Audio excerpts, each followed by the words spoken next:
नमो भगवते वासुदेवाय। श्रद्धालु भक्तों, श्रीमद् भागवत महापुराण के 10वें स्कंद के उत्तरार्ध के 66वां अध्याय के अंतर्गत पौंड्रक और काशीराज का उद्धार का प्रस्तुतिकरण करूंगा। इसके पहले 65वां अध्याय समाप्त हो चुका है। जहां तक आप कथा श्रवण कर चुके हैं उसके आगे का प्रस्तुतिकरण करता हूं।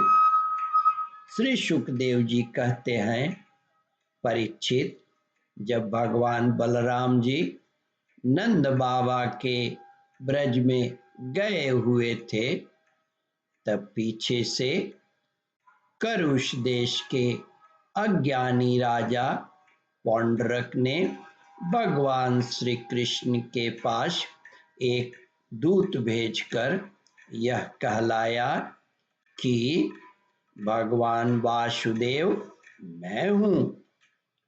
मूर्ख लोग उसे बहकाया करते थे कि आप ही भगवान वासुदेव हैं और जगत की रक्षा के लिए पृथ्वी पर अवतीर्ण हुए हैं।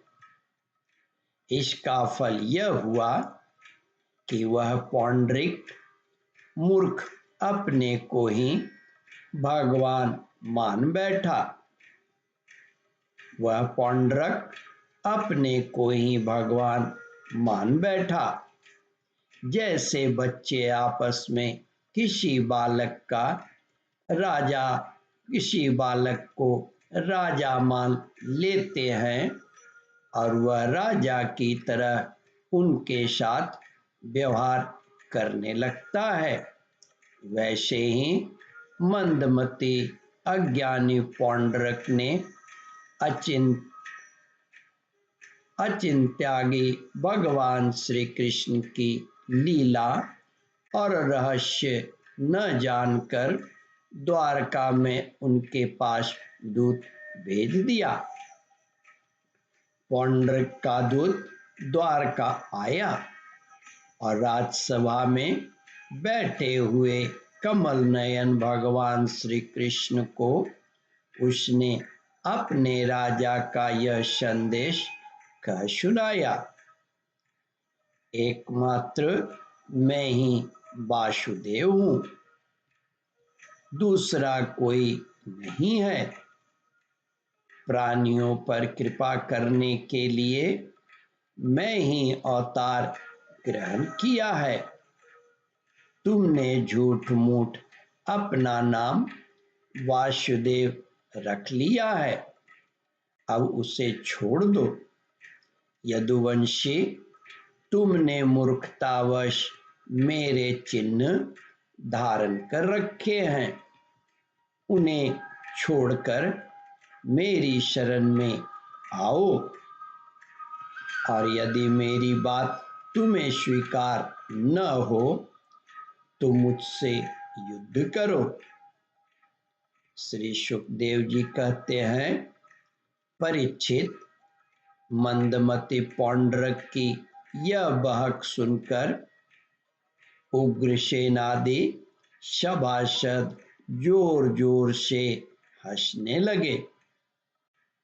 उन लोगों की हंसी समाप्त होने के बाद भगवान श्री कृष्ण ने दूत से कहा, तुम जाकर अपने राजा से यह कह देना कि रे मूढ़, मैं अपने चक्र आदि चिन्ह यो नहीं छोड़ूंगा, इन्हें मैं तुझ पर छोड़ूंगा और केवल तुझ पर ही नहीं तेरे उन सब साथियों पर भी जिनके बहकाने से तू इस प्रकार बहक रहा है।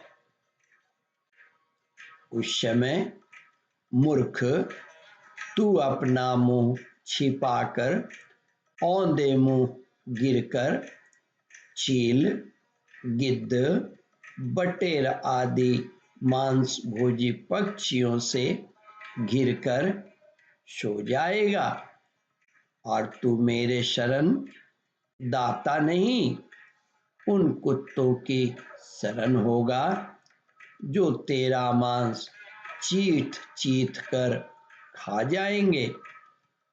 परीक्षित, भगवान का यह तिरस्कारपूर्ण संवाद लेकर पौंड्रक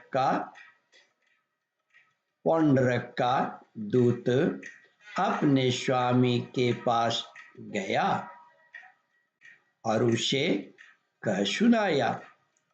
इधर भगवान श्री कृष्ण ने भी रथ पर सवार होकर काशीपुर पर चढ़ाई कर दी, क्योंकि वह करुष का राजा उन दिनों वहीं अपने मित्र काशीराज के पास रहता था। ओम परमात्मने नमः। श्रद्धालु भक्तों, इस कथा को ध्यान पूर्वक श्रवण, मनन और इसका चिंतन करें। इस कथामृत का रसास्वादन अपने बंधु बांधवों को भी करावे। इस कथा को ध्यान पूर्वक श्रवण, मनन और इसका चिंतन करें तथा इस कथा का रसास्वादन अपने बंधु बांधवों को भी करावे। ओम परमात्मने नमः।